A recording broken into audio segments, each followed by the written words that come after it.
பொதுவாக நம்மளுடைய வீட்டிற்கு விருந்தாளி வராங்க அப்படின்னா, அவங்கள நல்லாவே உபசரிப்போம். இங்க சூப்பர் ஸ்டார் ரஜினி அவர்கள் என்ன செஞ்சிருக்காரு? மனுஷன் இப்படிலாமா யோசிப்பாருன்னு, அவர் செஞ்ச விஷயத்த கேள்விப்பட்ட ரசிகர்கள் எல்லாரும் சொல்லி வராங்களாம். அப்படி என்னவாக இருக்கும்னு வீடியோல போய் பார்த்து தெரிஞ்சுக்குவோம் வாங்க. ஒவ்வொரு மனிதருக்குள்ளும் யாருக்கும் தெரியாத ஒரு மனசு இருக்கும். என்னதான் கெட்டவனாகவே இருந்தாலும், அவனுக்குள்ளும் ஒரு நல்ல குணம் இருக்கும் அப்படின்றது உண்மதான். அதேபோல ஒருவனை ரொம்ப நல்லவனாக நினைக்க, அவர் உள்ளுக்குள்ளும் வக்கிரமம் பிடித்தவராக இருப்பாங்க அப்படின்னும் பேசுவாங்க. இப்படி யாரையுமே உருவம் கண்டு எடை போட்டு விடக்கூடாது. இது உலக நியதி. இந்த நிலையில ரஜினி அவர்கள் செய்த ஒரு செயல் அனைவரையுமே நிகழ்ச்சி அடைய வச்சிருக்கு.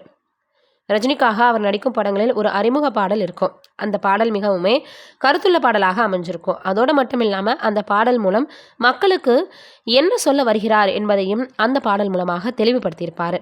அப்படி ஒரு பாடல்தான் படையப்பா படத்தில் அமைந்த சிங்கநடை போட்டு என்ற பாடல். அந்த பாடலில் ஒரு வரி பாசமுள்ள மனிதனப்பா மீச வச்ச குழந்தையப்பா அப்படின்றது இருக்கும். அந்த வரியை நிஜத்திலே உண்மையாக்கி இருப்பாரு ரஜினி.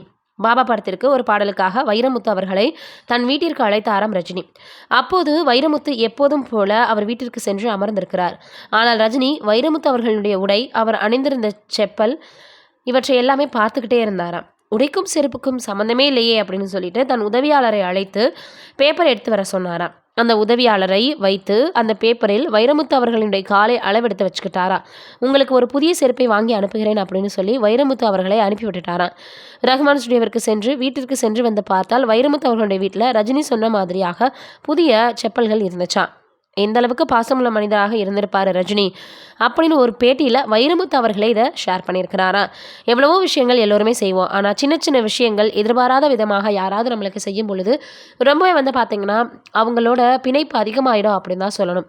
அப்படிதாங்க ரஜினி அவர்களும் ரொம்பவே யதார்த்தமாக யோசிச்சு எந்த ஒரு பந்தாவும் இல்லாமல் சகஜமாக பழகக்கூடியவர் அப்படின்னு எல்லோருமே சொல்லி கேள்விப்பட்டிருப்போம்.